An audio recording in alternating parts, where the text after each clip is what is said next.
Oyez, soyez actifs et ayez le réflexe associatif. Radio Fréquence Caraïbe et Nord FM présentent le rendez-vous associatif tous les premiers et troisièmes samedis du mois entre 9h et 10h. Vous souhaitez pratiquer une activité culturelle ou sportive? Alors soyez à l'écoute du rendez-vous associatif pour connaître toutes les informations sur les pratiques sportives et culturelles. Le rendez-vous associatif, c'est tous les premiers et troisièmes samedis du mois entre 9h et 10h sur Radio Fréquence Caraïbe et Nord FM. Une émission en partenariat avec la commission vie associative de la ville du Carbet. Alors, gardez l'écoute. Belle bonjour tout le monde, mesdames, messieurs, bonjour, bienvenue sur Fréquence Caraïbe, c'est votre rendez-vous bimensuel associatif, le rendez-vous associatif bien évidemment, avec la complicité de la commission vie associative de la ville du Carbet, représenté par son maire adjoint Georges Villard. Bonjour Bill, bonjour à tous les auditeurs de Radio Fréquence Caraïbe. Et donc aujourd'hui on reçoit donc deux associations, comme tous les premiers et troisième samedis du mois, donc c'est le CSC Carbet, et juste après donc ce sera l'Olympique Club donc du Carbet. Donc on va parler dans un premier temps de football et de basketball et dans un deuxième temps de natation. Donc on commence donc comme annoncé par le CSC Carbet. On va donc recevoir Mylène Encarnaud. Bonjour Mylène.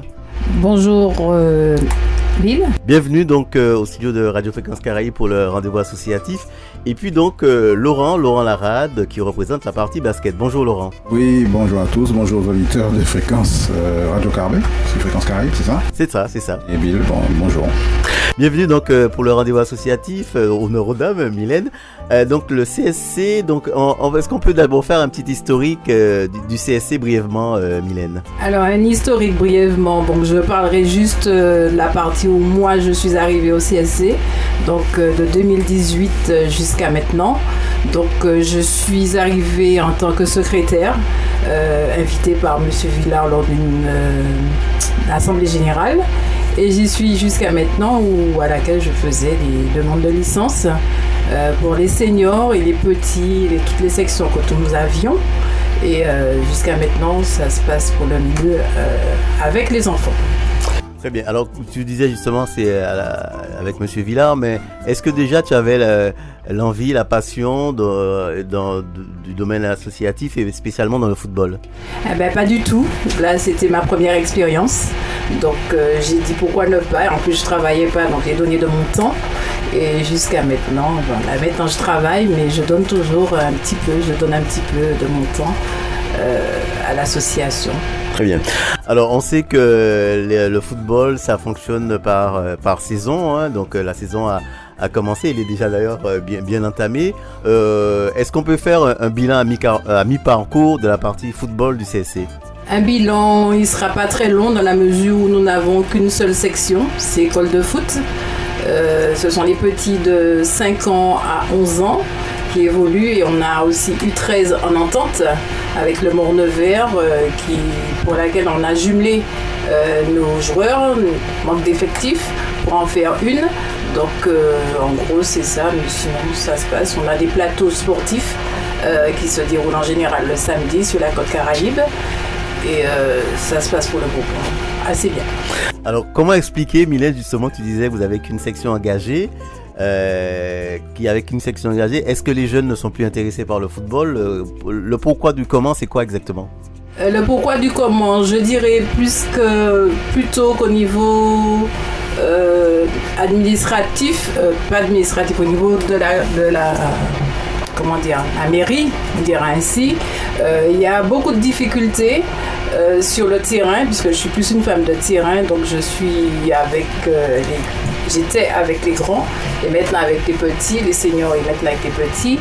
Et c'est vrai que c'est pas évident, mais on essaie de tenir, manque d'éclairage et tout ça, donc il y a plein de choses qui manquent et qui fait qu'on n'a qu'une seule section. Maintenant, on a dû laisser les seniors qui ne sont pas intéressés. Je ne dirais pas cela dans la mesure où les joueurs que nous avions eus en senior, ils ont été licenciés au Morne-Vert. Donc, entre les deux, donc voilà. Alors, est-ce que pour autant, il y a un engouement des jeunes qui veulent venir, qui veulent jouer du football? Au Carbet, non. Je ne trouve pas l'envie, je ne vois pas l'envie des jeunes pour venir jouer au foot au Carbet. Mais la politique aussi La politique sportive au Carbet, je trouve qu'il manque beaucoup de choses. C'est-à-dire ? Il n'y a pas de manifestation de choses pour pouvoir les intéresser vraiment à pratiquer une activité sportive. D'accord. Alors on a aussi, je disais aussi du basket avec Laurent. Laurent aussi a la même question, un petit historique sur le CSC Basket. Alors, concernant l'historique, je ne serai pas très bavard à ce sujet, puisque moi j'interviens en tant que plutôt technicien. Donc sur la partie administrative, l'historique du club, en tout cas je sais qu'il a au moins une dizaine d'années. Il a été fait une impulsion, la création du club, et à l'origine c'est Georges Frédal qui a impulsé ça, puisque je me souviens avoir participé au premier tournoi qu'il avait organisé dans le cadre d'une fête patronale, si je me souviens bien, il y a peut-être une dizaine d'années. En termes d'effectifs, aujourd'hui on a toutes les sections de jeunes, d'école de basket jusqu'en U18 filles, puisqu'on a aussi des filles qui évoluent au basket. On a pris la décision cette année de pas inscrire de seniors, puisque la crise Covid quand même a généré un petit creux de vague. Ceci dit, on a quand même des joueurs seniors qui continuent à s'entraîner de façon informelle, pas officiellement, mais de façon informelle, donc qui fréquentent les terrains. Et puis, voilà, donc moi je suis là en tant que technicien, j'ai intégré le club, je crois que ça fait 5-6 ans maintenant. J'avais à l'époque en charge l'équipe senior, et puis maintenant je m'occupe, en plus d'avoir une équipe, les U17 cette année, et puis l'école basket et les U11 également, j'ai en charge l'encadrement technique du club. Donc voilà, en termes historiques, je ne suis pas à même d'en parler, mais je suis plus technicien. En tout cas, ça fait bien une dizaine d'années qu'on est sur le secteur du Carbet. On a aujourd'hui 80 licenciés, à peu près, et répartis sur vraiment toutes les sections, école de basket, U11, Benjamin, minime, cadet et filles. Très bien. Alors, la même question pour Mylène. À mi-parcours, quel bilan on peut faire aujourd'hui ? Nous sommes quasiment à la mi-mars, là. Alors, un bilan sportif ? Oui. Sur le plan sportif, toutes nos équipes qui sont engagées, toutes les équipes que j'ai citées au préalable sont engagées en compétition. Globalement, nous, ce qui nous intéresse, on n'est pas encore, si vous voulez, axé sur le résultat sportif, on est plutôt axé sur la progression. Ce sont des joueurs qui, pour la plupart, ont commencé au basket, surtout chez les jeunes, école de basket, etc. Même jusqu'en U17, on a encore des joueurs qui viennent apprendre et qui viennent intégrer les sections. Ce qui est important pour nous, c'est la progression, et on peut être vraiment satisfait de la progression depuis le début de la saison jusqu'à aujourd'hui, puisque globalement, le niveau du club progresse. On a des jeunes qui ont des bons comportements, même si sportivement on a perdu des matchs, mais on a gagné. Mais au sein du club, ce qui est important pour nous aujourd'hui, c'est qu'on puisse former. D'ailleurs, on revendique ça haut et fort, qu'on est quand même un club formateur, puisqu'on depuis quand même quelques années, on a tous les ans des joueurs qui intègrent des pôles de haut niveau, le pôle espoir ici, le pôle Acajou, et même des joueurs qui sont partis aller faire des centres de formation dans l'Hexagone. Donc on est content globalement du niveau des joueurs, de leur comportement, puisque nous on est aussi axé sur l'aspect social des choses, c'est-à-dire qu'on forme des techniciens en basket, mais aussi des hommes de demain, des Martiniquais, qui puissent être bien dans leur tête et puis qui puissent s'intégrer au niveau social. Très bien. Deux mots justement sur ce pôle espoir, à quoi sert-il concrètement ? Alors concrètement, il sert. Alors c'est un pôle de détection. Il est cité à Cajou, dans le centre de la Martinique. Ce sont des joueurs qui ont été détectés pour du potentiel qu'ils avaient à devenir des potentiels basketteurs professionnels de haut niveau. Et donc ce sont des joueurs qui partagent un cursus scolaire et technique basket, et donc ils sont amenés à s'entraîner tous les jours, et on essaie de faire d'eux de futurs potentiels joueurs qui puissent intégrer les centres de formation et pourquoi pas avoir une carrière professionnelle. Très bien. En matière d'infrastructure, comment vous faites, les entraînements, les matchs, tout ça, puisque vous disiez vous avez quand même quasiment 80 licenciés. Comment tout ça est maillé par rapport au CSC Basket ? Alors, les structures que nous disposons, on a la chance, et vraiment la chance d'avoir un hall couvert qui se trouve à l'hôpital du Carbet, qui au passage a été à l'initiative d'un ancien joueur basketteur qui a été salarié de l'hôpital et qui a mené à bien ce projet. et les 2 terrains qui se trouvent à côté de la piscine. Donc avec ces trois structures, entre guillemets, on a un petit peu planifié l'entraînement toute la semaine en fonction des sections. Et puis on a quand même aussi un staff technique, on est 7 techniciens qui s'occupent de toutes ces équipes-là, et ce qui permet effectivement qu'on puisse répartir les forces et que le travail soit fait, on va dire, un peu de façon plus efficace. Très bien. Alors justement, sous ce staff technique aujourd'hui, est-ce que c'est quelque chose qui continue à couler de source, le bénévolat, se mettre à disposition comme ça, de jeunes notamment Comment sommes-nous aujourd'hui, en 2023, sur cette partie-là ? Alors moi au CSC, on n'a pas trop à se plaindre. D'ailleurs, on vient d'intégrer un nouveau technicien qui s'est présenté il y a 15 jours, qui va s'occuper d'une section, qui veut s'entraîner, qui veut entraîner et qui a la volonté d'entraîner. Après, le staff technique du CSC est composé majoritairement d'anciens joueurs, de joueurs à qui on a donné et maintenant qui veulent donner. Donc ça, c'est important aussi. Alors c'est vrai que c'est une culture, hein, c'est quelque chose aussi qu'on essaie d'inculquer aux joueurs pour qu'ils puissent aussi à leur tour donner quand ils en ont les moyens et puis quand ils ont arrêté de jouer finalement au basket. Pas plus tard qu'hier, on expliquait au week-end sur leur terrain qu'on était là aussi pour leur apprendre ça et pour qu'ils puissent aussi apprendre ce qu'on leur apprend. C'est vrai que c'est compliqué. Le bénévolat, c'est quelque chose qui demande du temps. Souvent, on sacrifie de notre vie familiale parce qu'on est sur le terrain le samedi, le dimanche. Moi, j'ai des techniciens qui sont là tous les week-ends. Hein. Ils sont en compétition le samedi, en compétition le dimanche. On utilise des plages horaires parfois qui sont larges. Hein. On peut faire 4 heures d'entraînement d'affilée, etc. Mais bon, pour l'instant, Carbet, on se plaint pas. On aimerait effectivement étoffer encore cette équipe technique que je remercie au passage parce que bon, c'est quand même aussi le bénévolat, ça n'a pas de prix, hein. C'est quelque chose quand même qui est assez riche. Et puis voilà, on essaie de faire au mieux, puis d'essayer d'attirer aussi de nouveaux techniciens, puisque le club a un projet, on a des objectifs quand même assez précis en termes de formation, et ça permet aussi de peut-être mieux adhérer aussi quand on est assez clair dans nos objectifs, de pouvoir faire devenir des techniciens. Souvent on entend j'ai fait venir un technicien mais il vient une année et puis il repart l'année d'après parce qu'en fait on vient faire un coup.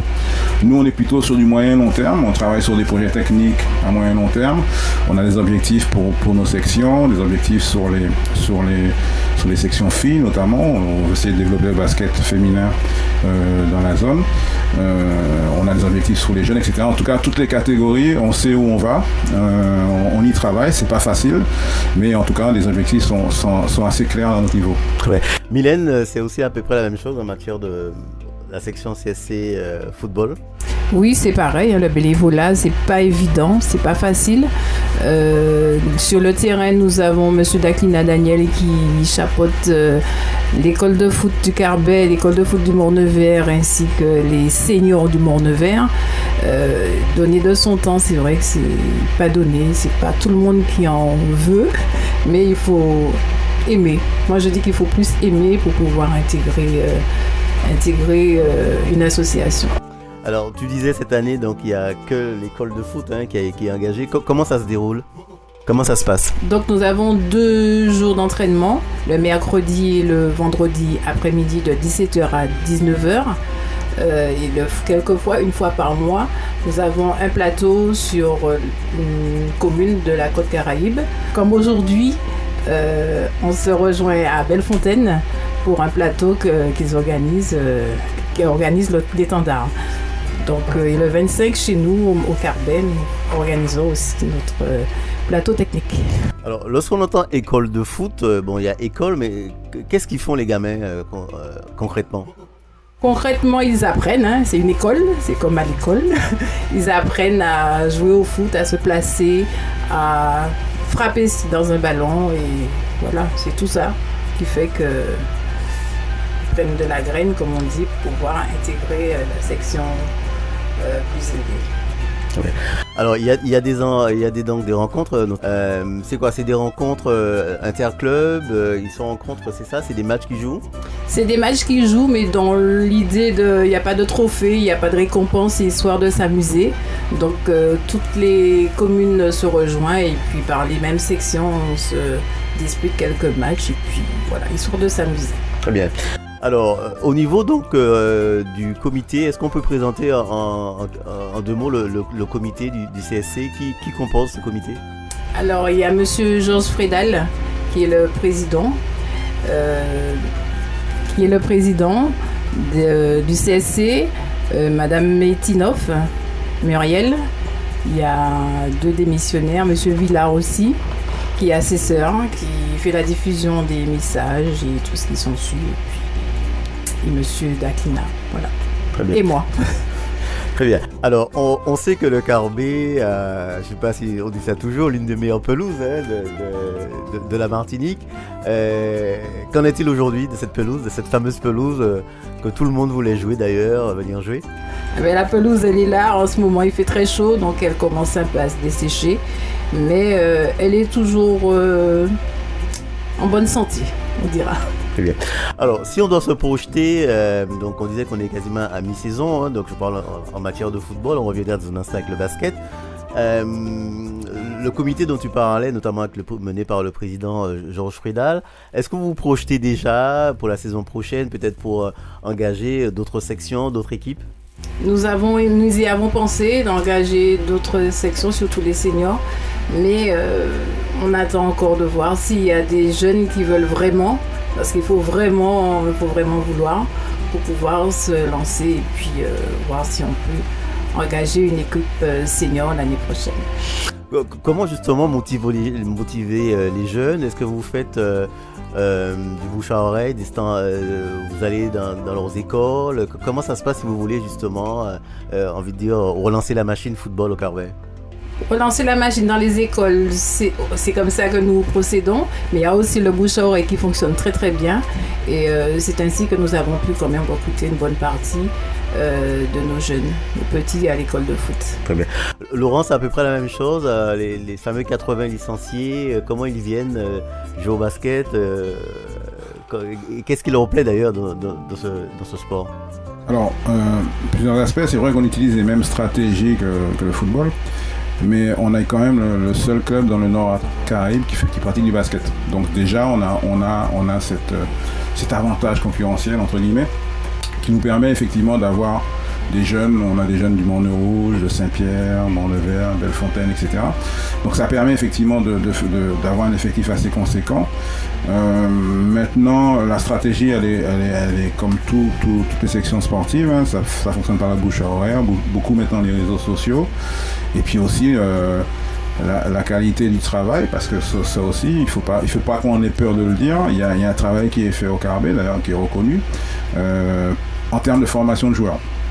Donc tout ça fait que on arrive à attirer les jeunes. On a quand même, il faut le dire, je l'ai dit en début d'émission, mais je le répète, hein, c'est quand même un avantage d'avoir un hall couvert à notre disposition, qui nous est mis gracieusement à notre disposition par la direction de l'hôpital, qui permet par exemple d'avoir des entraînements toute l'année sans aucun problème, qu'il pleuve, qu'il grêle.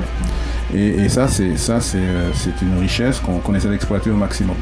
Très bien. Alors tout à l'heure tu parlais d'objectifs, notamment sur la partie féminine. C'est des objectifs qui sont déjà bien avancés. Où en êtes-vous aujourd'hui?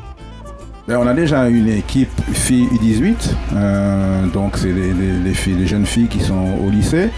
Je crois qu'elles sont une douzaine quand même, hein, avec une volonté de les faire monter plus haut. Donc la volonté, c'est qu'elles puissent jouer en senior.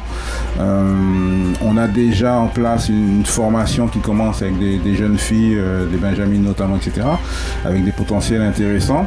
Et l'idée, c'est de faire, de pouvoir mettre en place une dynamique fille dans la zone, puisque le basket féminin, outre le fait qu'il n'y en ait pas dans le Nord-Caraïbe, mais aussi est très peu développé encore à l'échelle départementale. Très bien. Est-ce que au niveau, donc, ce qui est ton cas, tu es technicien, au niveau des techniciens, des cadres, vous faites de la détection en disant celui-là a un potentiel pour jouer, pour aller plus loin, peut-être arriver, jouer peut-être en équipe de France, etc. Oui, très clairement. Bon, l'expérience que j'ai eue avant le Carbet, puisque j'ai eu la chance de pouvoir entraîner dans d'autres clubs, on fait effectivement qu'on peut sortir des joueurs qui ont un potentiel intéressant. Ça c'est clair. D'ailleurs, si on arrive à sortir des jeunes qui vont dans des pôles pratiquement tous les ans, en tout cas qui jouent au moins aussi dans les sélections martiniquaises, c'est qu'effectivement on arrive vite. Alors vite non, puisque ça peut venir au fil du temps, mais il y a déjà certaines attitudes, certaines façons d'être sur le terrain, etc., qui font qu'on peut dire à celui-là, s'il travaille, il pourrait, puisque ça dépend de lui aussi. Nous, on est là pour inculquer, pour impulser, pour motiver, etc. On peut déceler effectivement des joueurs qui ont du potentiel, et je peux vous assurer que dans la zone, il y a du potentiel. Après, c'est aussi le travail de l'individu qui va lui permettre d'arriver à ce niveau-là. Qu'est-ce qui peut avoir changé ou qu'est-ce qui a changé pour cette nouvelle saison, s'il y a eu des changements? Alors, cette saison est un peu particulière puisqu'on est revenu après 2 ans de Covid. Même si le basket s'est pas arrêté, le sport s'est pas arrêté, mais les activités se sont développées en dents de scie. Donc nous, pour nous, l'objectif était de redynamiser, donc d'essayer de travailler sur le quantitatif, donc faire revivre le club, avoir des sections, des joueurs qui jouent, etc. Et d'ailleurs, au niveau de la ligue, les compétitions, c'était aussi dans cet objectif, puisque très, très rapidement, des plateaux pour essayer de reniveler les niveaux.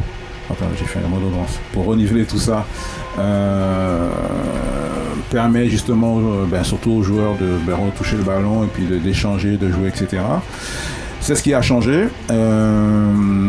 Et puis, ce qui a changé aussi, c'est que après 2 ans, on s'est aperçu qu'il y avait aussi une envie nouvelle, parce que moi j'ai vu ça, qu'il y avait des jeunes qui ont envie de faire du sport, de pratiquer, d'avoir de l'activité physique, et ça, moi j'étais agréablement surpris en début de saison de voir cette foule de jeunes arriver.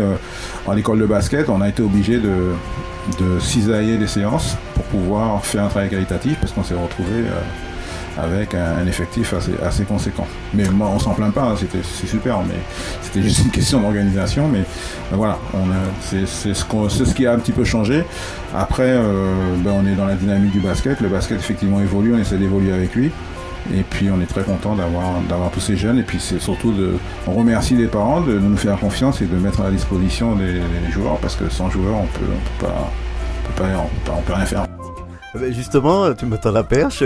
Au niveau des parents, est-ce que justement ils sont avec vous, derrière leurs enfants, comment ça se passe? Et ce sera aussi valable, la même question pour Mylène, pour le football. Oui, alors les parents jouent le jeu. Ils mettent c'est déjà bien qu'ils puissent mettre à disposition les joueurs, parce que ils ont quand même une vie, il faut le suivre scolairement, etc. Ils assurent aussi pour certaines catégories le transfert des joueurs sur les compétitions, donc ça c'est intéressant. Il y a une certaine entraide aussi qui se développe entre les parents, qui récupèrent le joueur, etc. de l'autre. Et puis à l'école de basket, puisque moi j'y suis dessus, les parents sont spectateurs. J'ai des parents qui sont assis, qui assistent à la séance d'entraînement et qui sont à côté de leurs enfants, donc c'est quelque chose d'intéressant. Ce qui est important, c'est que les enfants puissent s'épanouir, après que ça peut être le basket, le foot, la natation, etc. Et c'est ce qu'on recherche, en tout cas sur les catégories jeunes, avant tout, c'est que les enfants puissent s'épanouir et développer une motricité, l'aspect physique des choses, puis vivre en société, respecter l'autre, etc. Ça c'est important. Donc personnellement, je pense que je partage un petit peu le sentiment de l'équipe technique. On est très content de la façon dont les choses se passent. Et on voudrait encore grandir parce qu'il y a du potentiel et il y a du travail. Mylène, côté football? Alors, côté football, oui, nous avons des parents qui assistent, qui attendent les enfants et qui voient même aussi l'évolution des enfants, semaine après semaine.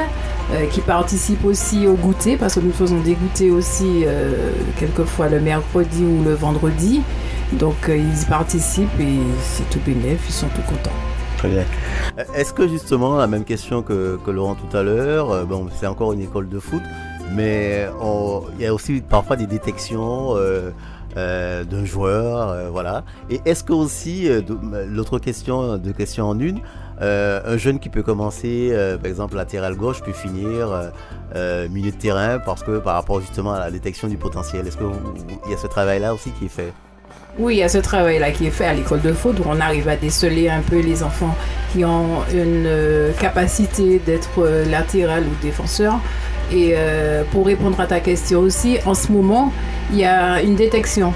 Au niveau de l'école de foot, nous avons des jeunes qui participent, donc c'est le lundi à 17h, 17h pour 18h30 sur le stade du Mourne-Vert. Donc nous avons pris les meilleurs, ceux qui sont beaucoup plus en progression, qui sont beaucoup plus performants pour assister à ça, et on gardera une vingtaine sur la côte Caraïbe pour pouvoir aller dans un pôle. Très bien, on va bientôt arriver à la fin de cette partie. Donc, je rappelle qu'on reçoit dans le cadre du rendez-vous associatif le CSC Carbet avec la partie football et basket. Mylène, quels sont là, avant de terminer et de rappeler le rendez-vous d'ailleurs de cet après-midi, quels sont les souhaits ou les objectifs là pour la saison concernant la partie football? Notre objectif, c'est d'avoir plus d'enfants déjà, que les parents continuent à nous faire confiance, ils nous ramènent leurs enfants et en toute sérénité, et voilà. Très bien.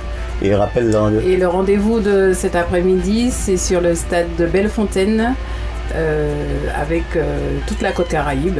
Alors, Laurent, donc un peu la même chose, puisqu'on va bientôt conclure. L'objectif pour cette saison, c'est quoi? Est-ce que vous êtes fixé des objectifs?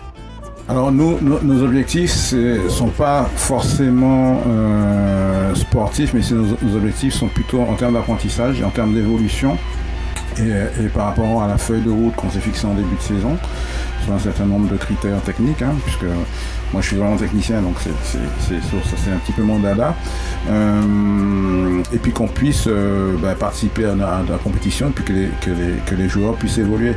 Maintenant, nos U17 ont encore des matchs à jouer, il y a des tournois qui ne sont pas terminés, etc. Nos U15 jouent dans la catégorie supérieure en Martinique, par exemple, même si c'est compliqué, mais en tout cas ils y sont. Nos filles, on voit qu'il y a des progrès qui sont conséquents depuis le début de la saison.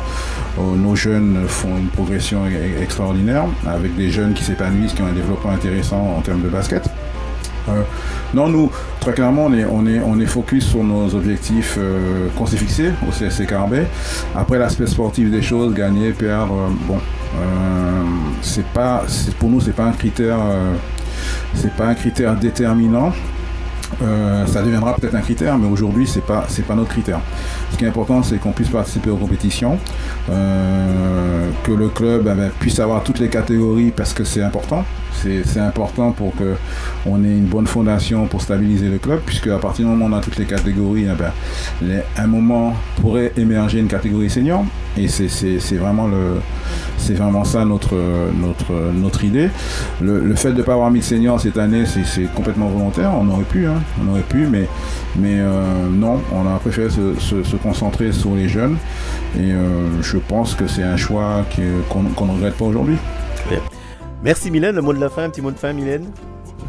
Merci de m'avoir invité afin de développer un petit peu le CSC Carbet Foot. Alors je dis une bonne journée aux auditeurs de Fréquence Caraïbe. Laurent? Alors, moi, je demande aux parents, je lance un appel aux parents qui ont des enfants qui sont intéressés par le basket ou qui veulent avoir une pratique sportive qui puisse leur permettre de s'épanouir, de ne pas hésiter à prendre la tâche auprès du CSC Carbet Basket.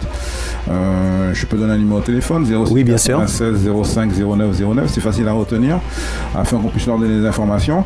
Même si la saison a été entamée depuis septembre, même août, pour certaines catégories, N'hésitez pas, il n'y a aucun souci, l'intégration peut se faire en cette période de l'année. Il n'y aura pas le gamin ne sera pas perdu en tout cas. On fera tout en tout cas pour qu'il ne soit pas perdu. Et puis effectivement que les parents nous fassent confiance pour que qu'on ait un club solide. Alors tant pour le basket que le football, j'ai pas de a priori. Moi je suis basketteur, mais j'ai un de mes fils qui fait du football, j'ai pas de problème avec ça. Il faut en tout cas envoyer les enfants, faites-leur faire du sport, lutter contre l'oisiveté, puisqu'on sait à quoi ça mène, et faites confiance aux encadrants du CSC, et puis même ceux qui sont sur la côte d'ailleurs. Voilà. Très bien. Merci Mylène donc pour le CSC, la partie foot, et Laurent pour la partie basket. Juste après la petite pause pub, on recevra donc Jonathan Griffith qui nous parlera de natation. Très belle journée sur Fréquence Caraïbe. Et la Côte Caraïbe, votre radio 24h sur 24.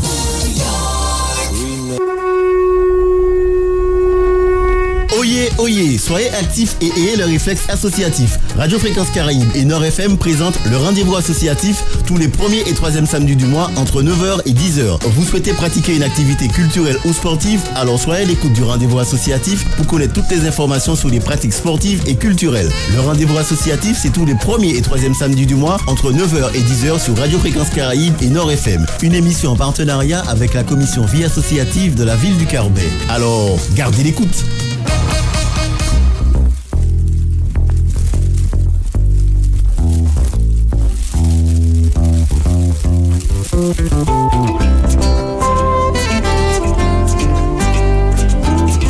Rebonjour à tous, bel bonjour pour ceux qui étaient avec nous en première partie. C'est le rendez-vous associatif, le rendez-vous donc bimensuel où Radio Fréquence Caraïbe donc donne la parole aux associations de la ville qui œuvrent pour la ville et pour bien évidemment leur association. Après donc le football et le basketball, on va donc parler de natation. Et pour cela, donc, on va recevoir donc le responsable président donc de l'Opiclem du Carbet, avec évidemment donc la complicité donc du maire adjoint en charge de la ville associative du Carbet, donc Georges Villard. Bonjour Georges.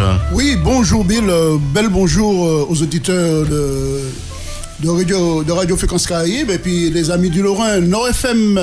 Très bien. Et donc je disais, on va parler après donc football et basketball, de natation avec Jonathan. Bonjour Jonathan. Bonjour à tous. Bienvenue donc au studio de Radio Fréquence Caraïbe. Alors l'Olympique Club, pour présenter un petit peu aux éditeurs qui nous écoutent, est-ce que tu peux nous présenter cette association, ton association? Alors l'Olympique Club du Carbet, c'est le club de natation qui a été créé en 2008 par moi et puis Naomi Jean et quelques membres aussi bien sûr, on ne va pas oublier personne. Et en gros, ce club-là, gère la natation, la compétition pour les jeunes, pour les adultes aussi, l'apprentissage de la natation des adultes aussi. Et en gros, voilà. Très bien. La natation, tu es arrivé comment dedans? On sait qu'au Carbet, on a eu beaucoup de grands nageurs. Hein. C'est vrai que est-ce que c'est quelque chose de par la famille, les amis, etc. C'est l'école? Sincèrement, j'ai pratiqué de la natation quand j'étais plus jeune. Ma famille aussi en a fait. Il y a beaucoup de gens du Carbet qui en ont fait. La piscine avait sa réputation avant aussi. Absolument. Mais j'avoue que j'ai pas fait d'études du tout pour ça.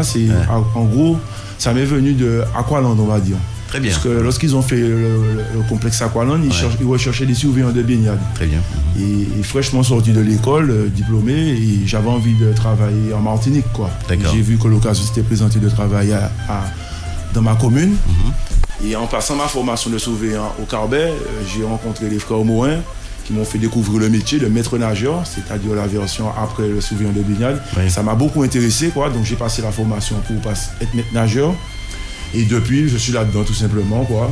Et j'ai réussi bien sûr, grâce à M. Dulem, à trouver un poste au Conseil Général, devenu maintenant la CTM. La CTM, oui. Depuis 2006, je travaille à la piscine du Carbet.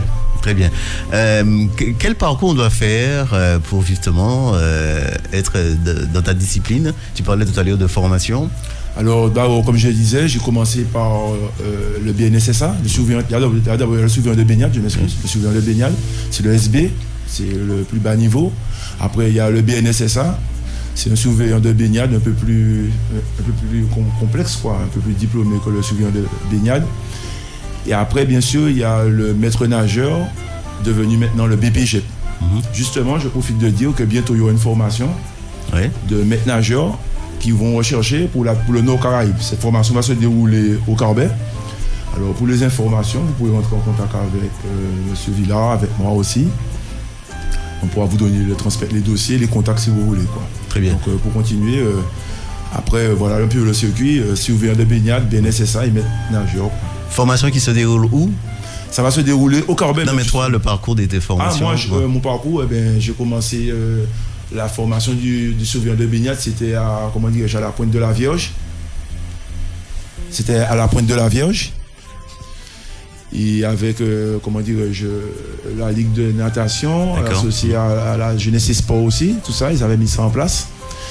Et comme ils avaient vu que j'étais bon nageur déjà, intéressé par la discipline, on m'a proposé de passer ça aussi. D'accord. Donc je me suis lancé tout de suite là-dessus, quoi.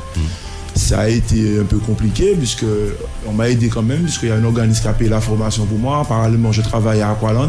Madame Mimiové qui a été très généreuse de me laisser passer la formation, en tout cas, en parallèlement de travailler avec elle à Aqualand. D'accord. Et j'ai pu passer ma formation avec l'aide de ma compagne aussi, qui m'a aidé à payer ma formation aussi, je ne vais pas l'oublier aussi. Parce que c'est une formation qui est coûteuse quand même. Et bien sûr, je l'ai passée avec. On faisait les parties de natation au Carbet, la partie pratique au Carbet, puisqu'il n'y avait pas encore la piscine du Lamentin, elle n'était pas encore construite. Et les parties, administratives, d'études, tout ça, on les faisait au CR Faso. D'accord. Aujourd'hui, est-ce que vous fonctionnez, on a reçu tout à l'heure le CSC, le basket et le football, par saison comme eux. Comment fonctionne l'Olympique Club? Alors, c'est par saison aussi. D'accord. Nous, ça fonctionne par saison. Normalement, c'est de septembre à juin. Mais je pense qu'au fur et à mesure, on sera obligé de changer les choses parce que par rapport au Covid, ça a déréglé beaucoup de choses au niveau de la fédération française même. C'est-à-dire parce qu'eux, ils ont commencé maintenant à le faire en année civile. Ah, très bien, donc de janvier à décembre. De janvier à décembre. Donc là, les clubs sont en train de commencer à se réadapter. Les compétitions sont un petit peu déplacées par rapport aux périodes qu'ils ont changé, tout ça. Mais comme c'est pas encore bien en place, c'est en voie d'être changé en année civile. D'accord. Où en êtes-vous aujourd'hui là nous sommes au mois de mars pour cette saison. Alors, quelle est la revue de l'effectif, on va dire, au niveau de l'Olympique Club, pardon? Alors, nous sommes une petite quarantaine. Nous avons repris doucement après le Covid déjà. Nous sommes restés 2 ans au moins, 1 an et demi à l'arrêt, on va dire, puisque nous dépendons de l'école de natation qui est dirigée par la CTM. D'accord. Et la piscine a été fermée pendant une belle période. Il n'y a pas eu d'école de natation, donc nous n'avons pas pu faire de recrutement de chez les petits pour pouvoir renouveler le stock de nageurs, on va dire. D'accord. Et là, dernièrement, il y a 2 semaines de ça, nous avons fait l'assemblée générale afin de pouvoir changer de comité, premièrement, afin de renouveler aussi les choses, parce que nous avons d'autres objectifs pour le club. Et j'ai demandé l'aide de plusieurs membres, des gens qui étaient à la piscine avec moi déjà, des gens que je connaissais aussi très bien, qui avaient une volonté de venir faire les choses avancer, ils ont proposé leur aide aussi. Je ne vais pas dire seulement que c'est moi qui les ai tirés, en plus. Donc nous avons changé le comité complètement. J'ai demandé à Madame Glombard Béatrice d'intégrer le comité avec nous. Aujourd'hui, elle est la présidente, c'est elle la nouvelle présidente du club. J'ai demandé aussi à Madame Laura Iman, qui est parent de nageur, d'intégrer le comité aussi. Elle a intégré avec nous. Elle est trésorière du club. J'ai demandé à Madame Christelle Toutouyut d'intégrer aussi le comité. Elle est secrétaire du club. Je suis resté aussi. Les membres m'ont demandé de rester, de les accompagner toujours, de ne pas les lâcher comme ça. Donc, avec plaisir, je suis resté. Je suis en tant que secrétaire adjoint. Et nous avons aussi Madame Nathalie Kubisek. Elle est la trésorière adjointe. Et pour finir, nous avons Monsieur Georges Villard, qui est le vice-président du club. D'accord. À partir de quand on peut commencer, je parle par rapport aux enfants, on peut commencer à faire de la natation? Alors, à l'école, à partir de quel âge? À la piscine, le recrutement, on l'effectue déjà dès 2 ans, on va dire. 2 ans, 3 ans. Parce que nous avons un jardin d'enfants le samedi. On demande la participation des parents, bien sûr, parce que les enfants sont petits à cet âge-là. Alors, lorsqu'on pense jardin, on parle forcément terre. Tu peux préciser pour les gens. Justement, j'ai dit jardin aquatique. Ça veut dire que c'est dans l'eau. Nous mettons un parcours aquatique pour les enfants, des tapis, des cerceaux, des anneaux, toutes sortes de choses qui leur permettent d'avoir un contact avec l'eau, accompagnés de leurs parents pour les encourager. Ouais. On explique aux parents les jeux qu'il faut faire avec eux, comment s'y prendre un petit peu. L'essentiel est de faire l'enfant se familiariser, qu'il soit à l'aise dans l'eau. Nous ne parlons pas encore de natation là. Après, il y en a bien sûr, on détecte un peu qui sont déjà prédisposés, mais on voit qu'on est là simplement pour que l'enfant accepte de mettre la tête des fois sous l'eau, faire les bulles, s'amuser en tout cas, et puis qu'il prenne du plaisir avec ses parents en tout cas. Après, lorsque l'enfant arrive à l'âge de 4 ans à peu près, quand il a un âge autonome, propre, ça veut dire qu'il peut demander pour aller aux toilettes, tout ça, un petit peu plus autonome, on peut le faire passer à l'école de natation, le mercredi et le samedi, ou le samedi, je veux dire. Là, par contre, c'est sans les parents, on commence déjà à le former, à lui apprendre déjà à taper un peu les pieds, à s'allonger, à avoir une respiration aquatique, quoi, tout ça. D'accord. Là, ça commence. Très bien. Tu disais que vous détectez déjà dès l'âge de parfois de 4 ans de potentiel. C'est pas à peine d'être maître nageur pour voir clairement les enfants qui sont un peu plus doués que les autres, quoi. Il y a des enfants, dès que tu les mets dans l'eau, on le voit, ils vont taper les pieds tout de suite, ils vont garder la tête plus longtemps sous l'eau, ils n'ont pas besoin de se faire prier pour aller sous l'eau. Ils vont même des fois simuler un peu de natation, quoi. Ils vont bougeoter un petit peu, on va voir qu'ils veulent nager, quoi. Donc, ils sont déjà un petit peu plus avancés, quoi. D'accord. Tu disais que vous avez un effectif d'une 40aine de personnes. Les adultes et les enfants confondus. D'accord. Ce nombre-là, tu parlais tout à l'heure aussi de Covid. Est-ce que le Covid aussi est passé par là? Avant on en avait beaucoup plus, comme je disais. Et le Covid un petit peu a décimé un peu les troupes. Parce que comme j'ai dit tout à l'heure, l'école de natation n'a pas eu lieu pendant les années du Covid. L'année du Covid, ça a persisté après aussi. Et l'école de natation, on va dire, c'est le cœur de la piscine, puisque les enfants, ça amène les parents, ça amène les grands-parents. Lorsque les parents amènent leurs enfants pour nager, ils voient qu'il y a de l'aquagym, ils voient qu'il y a de l'aquabike, donc les parents même s'inscrivent pour une activité.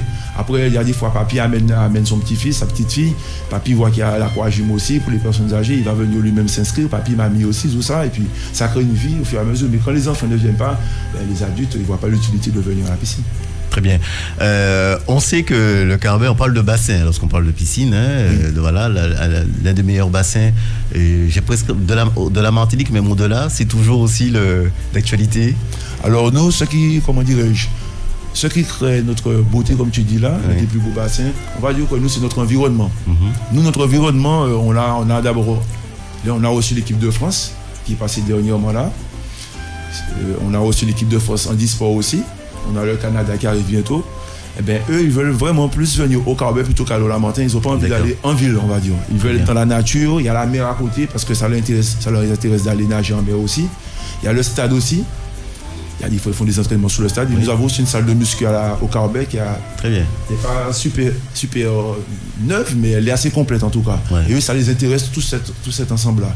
Donc, je peux dire que même si elle n'est pas la plus neuve, on a la plus belle piscine, oui. Très bien. C'est intéressant parce que tu disais même des pays étrangers comme le Canada. Comment justement se font cette relation avec, on peut comprendre les équipes de France, mais les équipes étrangères? Alors, moi, je travaille à la piscine du Carbet. Et pas moi seulement, il y a des clubs qui venaient depuis du temps du CNC. D'accord. Des Mourins. Oui. Et ils se rappellent qu'avant, quand ils venaient en Martinique, c'était au Carbet. Il n'y avait pas encore le Lamentin. Ils ont eu de très bons souvenirs d'être venus ici. Les autres qui viennent aussi ici, ils ont leurs amis qui font du bouche à bouche, qui sont venus. Ils ont dit, ouais, si tu vas à Martinique, il faut franchement que tu ailles au Carbet. Là, c'est naturel, quoi. Ça veut dire que nous, tu marches dans la ville du Carbet, tu connais déjà toi-même. Donc, ils se sentent à l'aise. Le seul bémol que je vais dire qu'il y a au Carbet, je le dis pour la population, c'est les locations.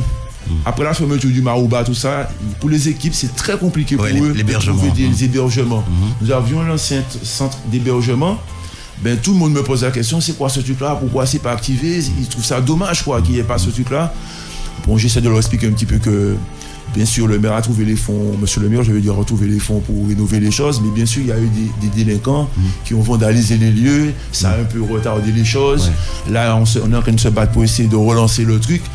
avec l'aide de la CTM, l'aide des associations. J'ai entendu dire qu'il y a même une association qui était prête à monter un projet pour relancer le truc. D'accord. Mais on se bat pour le relancer, mais en gros, c'est l'hébergement, le bémol, on va dire, pour venir ici. Georges, peut-être un mot sur ça, effectivement, en tant qu'élu. Oui, absolument. Comment dire, le centre d'hébergement, c'est comment dirais-je, un lieu que, en tout cas, la Martinique attend. Enfin, en tout premier lieu, le Carbet. Et puis, j'abonde dans le sens de Jonathan, qui est maître nageur, qui œuvre depuis plus d'une dizaine d'années. Alors, bien évidemment, j'ai eu l'occasion de rencontrer, le responsable canadien qui est passé, c'était juste avant le Covid. Et puis, on a échangé d'ailleurs, parce que... il nous a même promis de revenir. C'est dire qu'effectivement, pour cette attente, pour parler du centre d'hébergement, oui. Tout le monde est en attente. Et là, au niveau de la ville, effectivement, nous sommes en train d'y travailler pour reprendre les choses en main. Parce qu'il faut savoir aussi que, ça devient, mais ça l'est plutôt une priorité, en tout cas pour l'équipe municipale. Et je pense que pour le responsable sportif que j'ai été, effectivement, vous comprenez bien que ça fait partie d'une motivation. Et puis je pense que c'est l'ensemble de l'équipe qui cherchera de trouver la meilleure solution. Mais je voulais aussi saluer vraiment le travail que fait l'Olympique Club du Carbet en matière de natation.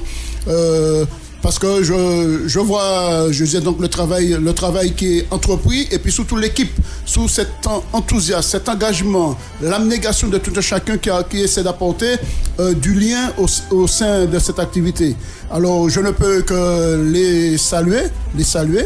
Et puis, comme a précisé, il a cité mon nom de Jonathan au bureau, c'est qu'en dehors de l'élu que je suis un citoyen carbécien. Il devenait normal que je porte ma contribution à cette activité. Être auprès de la jeunesse, ça fait partie de mon credo. Et puis, j'essaie d'être utile. Là, peut-être, on me le demande. Voilà, c'est pour toutes ces raisons que je serai toujours un homme engagé auprès de notre jeunesse. Très bien. Jonathan, parlons maintenant de compétition. Comme les autres sports, on dit quoi? Vous êtes engagé, c'est ça, sur des compétitions, et est-ce que tu peux nous donner de l'information sur ça, sur comment vous êtes l'Olympique Club en matière de compétition? Parce qu'il y a d'autres clubs en Martinique et qu'il y a des compétitions. Où en êtes-vous en tout cas avec l'Olympique Club au niveau des compétitions? Alors moi, je n'ai qu'un mot à dire sur ça, c'est qu'on est, il nous manque seulement le nombre. Malgré le petit nombre que nous avons, d'ailleurs, ce que je dis, c'est ce que tous les autres disent, c'est pas moi qui le dis.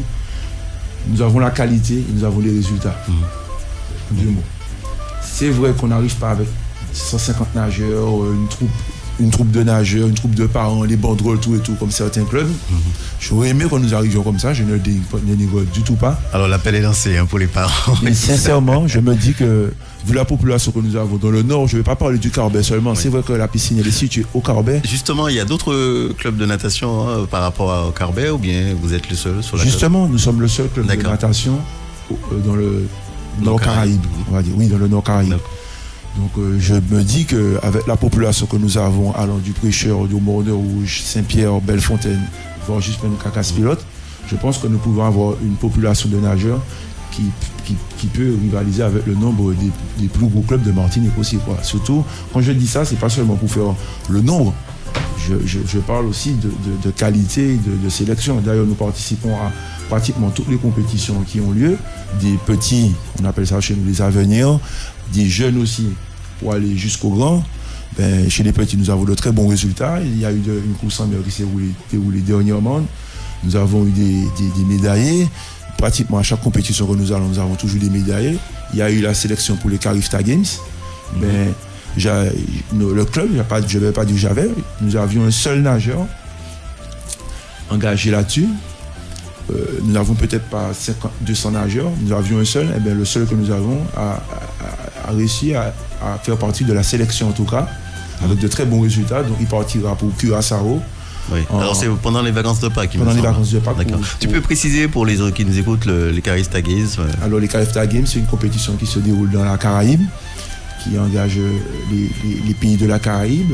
Je les ai pas tous en tête, mais il y a Barbade, Curaçao, Bahamas, Guadeloupe, Guyane, Trinidad et Tobago et bien d'autres, quoi. Bon, j'ai pas tout le monde dans la tête, mais il y a beaucoup de délégations qui arrivent là. C'est une très grande compétition. J'espère qu'on va la rediffuser sous les ondes. Je sais qu'il y a une année KMT le faisait, mais c'est une compétition qui est bien à suivre parce que ça montre vraiment le vrai niveau, parce qu'il y a beaucoup de nageurs en Martinique, beaucoup de sportifs qui nagent. Il y a d'ailleurs les cariftas, c'est pas que pour la natation, il y a les cariftas aussi d'athlétisme, de vélo, il y a beaucoup de cariftas de jeu. Bon, je ne sais pas à quelle période se déroulent les autres, mais pour la natation en tout cas, ça permet aux jeunes de se confronter à d'autres jeunes de la Caraïbe et de se préparer aussi pour les championnats de France, puisque le niveau des Carifta Games, c'est un niveau qui rivalise avec le championnat de France, voire même des fois qui dépasse le championnat de France. Donc je pense que c'est une très bonne compétition. Et bientôt là, nous sommes en train de préparer avec nos plus jeunes nageurs, mis à part de William Gombar qui a été qualifié pour les Carifta Games. Nous préparons un déplacement avec beaucoup de clubs de la Martinique aussi pour aller à Sainte-Lucie. D'accord. Plus pour les jeunes là, pour les plus petits, justement, nous allons leur faire découvrir justement déjà les compétitions en déplacement de niveau international. Ça va servir à quoi d'aller là-bas Ça va les faire se confronter avec les gens de Sainte-Lucie, avec des personnes qui parlent l'anglais, des personnes qui parlent l'espagnol, parce qu'il y aura d'autres pays qui vont venir aussi là. Ce sera une confrontation internationale, comme je disais. On va pas attendre, on a décidé de ne plus attendre que les enfants aient 14-15 ans pour leur faire se confronter avec d'autres jeunes. Et puis ça va leur faire une petite sortie aussi, tout près dans l'île. Les parents pourront venir accompagner. Ce sera un moment de faire une sortie en même temps de faire une compétition explorative pour les petits. C'est une expérience. Tu peux nous rappeler les différentes disciplines dans la natation, alors on dit crawl, etc., dos et tout ça? Ah oui, dans le crawl, dans la natation, compétitive, on va dire, on retrouve le crawl. Le crawl se nage avec un bras après l'autre. Il y a le papillon, celui qui se fait les deux bras en même temps, les bras par-dessus l'eau. Il y a la brasse, celui que les gens appellent la grenouille. Il y a aussi le dos. Le dos, c'est sous le dos tout simplement. Donc ce sont les 4 nages qui représentent la natation. Que vous pratiquez à l'Olympic Club? On pratique toutes les nages à l'Olympic Club. Et s'il y a une discipline il y a des meilleurs que d'autres au niveau de l'Olympic Club, des jeunes? Alors ça dépend du nageur. Il y a des nageurs qui sont plus doués en papillon, il y en a qui sont plus doués en brasse, il y en a qui sont plus doués sur le long, parce qu'il y a des nageurs de longue distance. Il y a des nageurs de longue distance, il y a des nageurs de courte distance. Et longue distance, ça part à partir de 800 mètres jusqu'à plus 5000 mètres. 7 km, 10 km. D'accord. Je tiens à dire que bientôt, dans le Nord Caraïbe, avec la sauce Fiesta, nous préparons déjà une petite, je ne vais pas dire compétition, mais une petite discipline qu'on va proposer à la population, une petite activité, une petite démonstration qu'on va faire en collaboration avec les autres clubs de la Martinique. Ça va se dérouler au mois de juin normalement. Oui, c'est ça. Le 10 juin. Et on va proposer justement quelques activités sur la plage, dans l'eau, avec du niveau de débutant, alors du niveau aussi du nageur complet, quoi. D'accord. Donc il y a aussi parfois de la natation en mer, c'est ce qu'on dit aussi. Si, c'est l'eau libre, on appelle ça l'eau libre. Il y en a eu une session la semaine dernière, elle était qualificative pour les Carifta Games. Bientôt il y en aura une, j'ai pas la date exacte, mais c'est une internationale. Il y aura de grands nageurs, dont Christophe Malo, le jeune Martiniquais, qui va nous la disputer en Martinique. Ce sera une longue distance. Et ce sera qualificatif pour les Jeux Olympiques. J'ai l'impression que j'ai compris. Donc j'invite tout le monde à venir, pas seulement les gens qui font de la natation, mais tout le monde sera invité à y participer. Très bien. Au niveau de l'Olympic Club, est-ce que c'est une affaire plutôt de garçons, de filles? Est-ce que c'est assez mixte, la natation? Alors j'ai entendu, je ne vais pas dire ça souvent, mais j'ai déjà entendu dire de papa, non, les filles en natation et les garçons au football. C'est plus d'actualité, ça. Non, mais justement, j'ai trouvé ça tellement vieux jeu d'entendre ça, mais ça m'a fait rire, quoi. J'ai dit, mais non, je lui ai expliqué qu'il ne faut pas voir ça comme ça, quoi. Maintenant, il y a même des filles qui font du football. Oui, d'ailleurs, nous avons une préchotaine qui n'est pas une petite qui n'est pas une petite footballeuse, je pense, c'est une grande footballeuse. Donc je me dis, si les filles peuvent faire du football, je vois pas pourquoi les garçons ne peuvent pas faire de la natation. D'ailleurs, il y a de grands nageurs, on les connaît. Michael Phelps, c'est pas une fille. Donc si la natation pour les garçons et pour les filles, déjà la natation, on parle de compétition déjà, mais avant de parler de compétition, nous allons parler d'apprentissage de la natation pour apprendre déjà à se sauver. Très bien. Nous vivons sur une île déjà lorsqu'on fait la natation, il y a pour ça. Après, on parle de natation aussi pour la santé, la forme, le bien-être, tout ça. Et après, nous-mêmes, de par tout ça, nous allons détecter des enfants qui ont la volonté de vouloir aller plus loin. On dirait des enfants, des personnes, ça peut être des adultes aussi, qui ont envie d'aller plus loin. Des gens aussi qui ont les dispositions pour aller plus loin aussi, pour aller plus vite, tout ça. Donc, ils vont se diriger au fur et à mesure vers la compétition. On parle de compétition aussi, mais il y a la compétition à tous les niveaux. On n'est pas obligé d'être un champion olympique pour faire de la compétition. On peut faire la compétition pour le bon plaisir, tout simplement, juste pour pouvoir s'entraîner, puis participer, puis voilà, quoi. Très bien. On disait aussi, parce que c'est toujours aussi d'actualité, que c'est un sport complet qui développe quasiment tous les muscles du corps. Alors, je tiens à préciser que c'est vrai seulement s'il se pratique, je ne vais pas dire intensément, mais un certain rythme. Il y en a des gens qui vont venir, ils vont faire 2 longueurs une fois par mois sur le dos. Non, comme j'avais mal au dos, on m'a dit de faire de la natation. Je vais les voir une fois et puis après, je ne vais plus les revoir. C'est vrai que c'est bon la natation, mais la natation, c'est un sport qu'on va dire plutôt préventif. Ça veut dire qu'il ne faut pas attendre d'avoir mal pour dire le docteur m'a dit d'aller faire un peu de natation sur le dos et puis ça va me guérir. Vaut mieux justement préparer ton corps, pratiquer de la natation, nager sur le ventre, sur le dos, renforcer ton corps déjà pour préparer déjà la vieillesse, je vais dire, quoi, la maladie, des choses comme ça. Mais oui, c'est vrai, c'est un sport qui est très complet. Très bien. Alors, tu l'as dit tout à l'heure, vous avez gagné des trophées, mais je pense que vous avez un beau palmarès au niveau de l'Olympic Club. Vous avez eu de belles réussites, de beaux trophées, de belles victoires. Si, j'ai parlé beaucoup du Covid, d'après Covid, mais l'Olympic Club existe depuis 2008. Nous avons quand même pratiqué de la natation à haut niveau avec beaucoup de nageurs. Je ne vais pas dire qu'on avait des centaines, mais on a eu le temps quand même d'aller au niveau national quand même. D'accord. À l'instar du basket, est-ce qu'il existe un pôle on dit ça parfois un pôle espoir en Martinique pour justement ceux qui veulent devenir le Florent Manodou, les Michael Phelps, etc.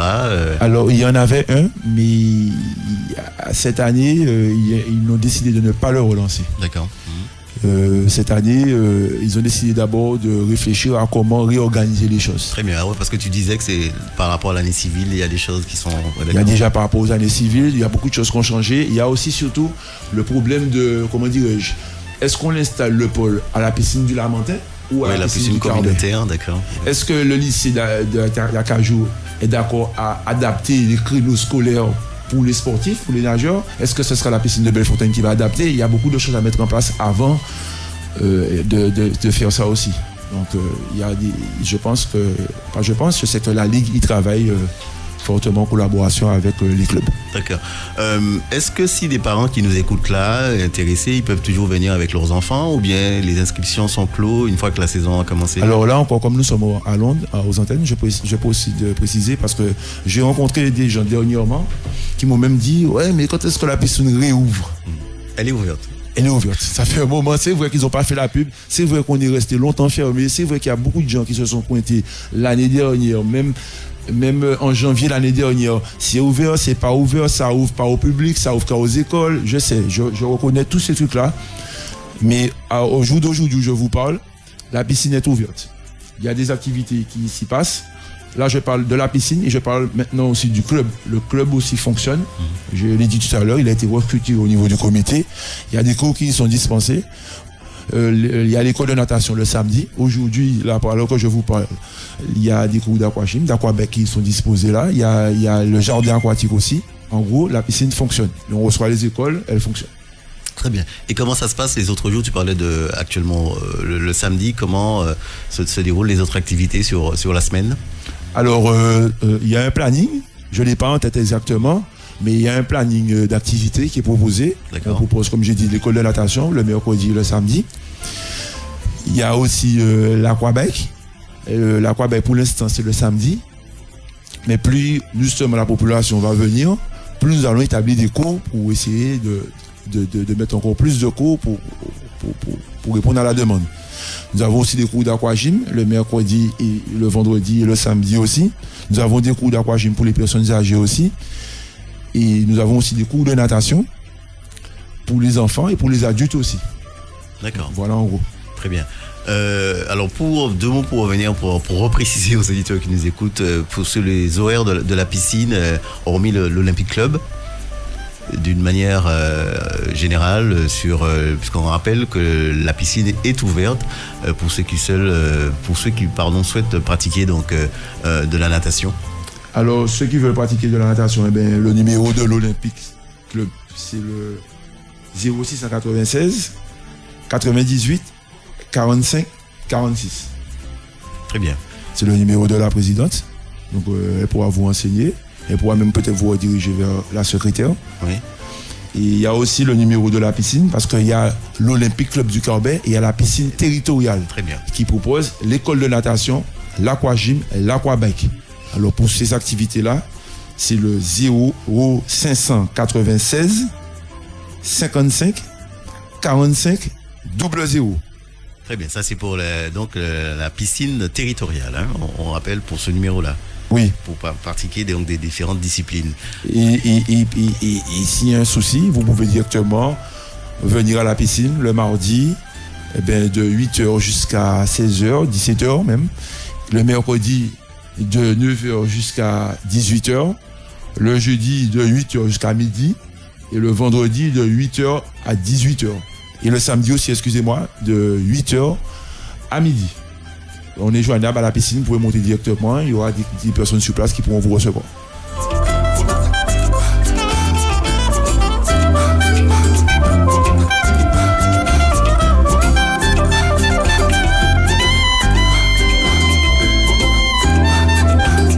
C'est le rendez-vous associatif, je rappelle, donc après donc le CSC basket et football, on reçoit même l'Olympic Club avec Jonathan Griffith.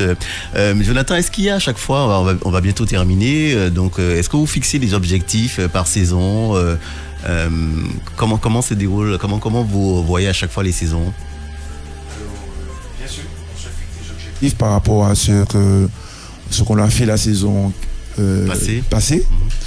On fait un petit bilan et puis on se dit l'année prochaine il faudrait qu'on fasse ça, par exemple le voyage que nous avons entrepris cette année, c'est un voyage qu'on prépare depuis 2 ans, 3 ans, même avant le Covid. Par rapport au Covid, tout ça a tout retardé, mais là cette année on veut vraiment se donner les moyens d'y accéder. Nous étions fixés comme objectif d'envoyer un nageur à nos Carifta, même si on n'en a pas beaucoup, comme j'ai dit. On a réussi notre objectif. Là, on espère bientôt l'envoyer au championnat de France aussi, qu'il fasse les temps pour aller au championnat de France. Nous avons aussi pour objectif aussi de multiplier nos adhésions, quoi. Nous avons aussi comme objectif de faire bientôt une sélection. On va organiser une journée où tous les enfants pourront venir un samedi, passer une évaluation, un test de sélection. On pourra leur dire si c'est l'école de natation ou bien s'il peut aller au club, déjà commencer à pratiquer selon son niveau la natation. Très bien. Juste avant de terminer, 2 mots sur Paris 2024. Quel est ton point de vue dessus en tant que maître nageur? Est-ce qu'il y aura des compétitions de natation? Alors, l'année prochaine, qualifier des nageurs à moi pour les Carifta, pour les France. Et puis, je ne vais pas vous mentir. Ça, c'est l'objectif du club. Mais mon objectif à moi, en tant qu'entraîneur principal du club, c'est recruter le maximum de petits, de jeunes, et de créer une armée de nageurs. J'ai vu devant moi, quand j'ai voyagé, des trucs qu'il faudrait voir. Je veux beaucoup de petits, mais des petits forts. Je veux pas un qui est fort au papillon, un qui est fort en brasse. Je veux 20 forts en brasse, 20 forts en papillon, 20 forts en dos et 20 forts en crawl. Donc toutes les disciplines. Toutes les disciplines. Très bien. Merci donc Jonathan. Georges, on va se quitter comme d'habitude avec le petit agenda, quelques rendez-vous tout au long de ce week-end et la semaine à venir, des semaines à venir. Oui, quelques petits rendez-vous. Alors juste avant, je voulais quand même saluer l'ambition du maître nageur Jonathan, parce que effectivement ça va le faire. Parce que être carbécien sur le plan sportif, c'est avoir des projections, en tout cas pour l'avenir. En tout cas, merci Jonathan pour cette vision sur le plan sportif et puis plus singulièrement pour la natation. Alors Bill, quelques petits rendez-vous. Alors nous allons commencer ce soir. Mes auditeurs et auditrices qui nous écoutez, nous vous donnons rendez-vous ce soir pour Anticausé en Balaline. Ça se passe du côté du quartier Fond-Capot. Là aussi, effectivement, c'est quartier de la ville du Carbet, qui est accolé à la ville de Bellefontaine. Alors ça va se passer les pieds dans le sable au fil de l'eau. Alors venez avec votre comment dirais-je, siège de... Vos sièges pliants, etc. Sièges pliants et tout ce qui s'ensuit, banc, voilà, même canapé relax comme vous voulez. Alors, le compteur sera parmi nous, voilà, les pieds dans le sable, pour nous faire ce petit anti-causé en Balaline. Alors, je répète, ça se passe au quartier Foncapot à partir de 19h. Soyez présents, venez surtout en famille y assister. Ce qui nous amène, nous étions le 18, hein. Il faut savoir aussi, ce matin-là, nos petits footeux, les petits U11, U9, U11, ils sont à Bellefontaine pour un plateau sportif. Hein, et un coucou salut à Mylène Ancarno qui fait un travail formidable, ainsi que Danny Dapina, le coach. Alors voilà, les jeunes du CSC Carbet, ils sont en compétition. Ils doivent être environ plus de 140 gamins au stade de Bellefontaine. Ça se passe à l'instant là. Oui, depuis 9h. Hein. Depuis 9h, depuis 9h et puis jusqu'à midi. Voilà en tout cas pour les petits jeunes pour la journée du samedi qui nous amène le 24. Il y a un grand... nous avons... c'est du cinéma. C'est donc, le sport fait son cinéma au vendredi de la semaine prochaine, oui. Voilà, c'est le vendredi 24 à noter de votre agenda. Ça se passe à l'EAC, à l'espace associatif et culturel du Carbet, à partir de 18h. Alors venez donc voir cette projection de film où effectivement il y aura des intervenants, à savoir, et ce sera plus axé sur le basket.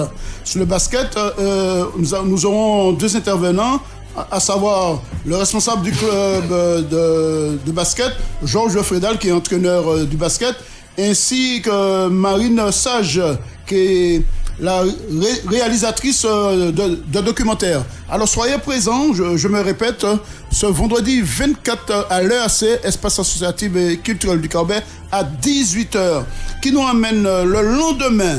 Le lendemain, ça va se passer le matin, le samedi 25 mars, au stade du Carbet. Là encore, c'est le CSC Carbet Foot qui organise.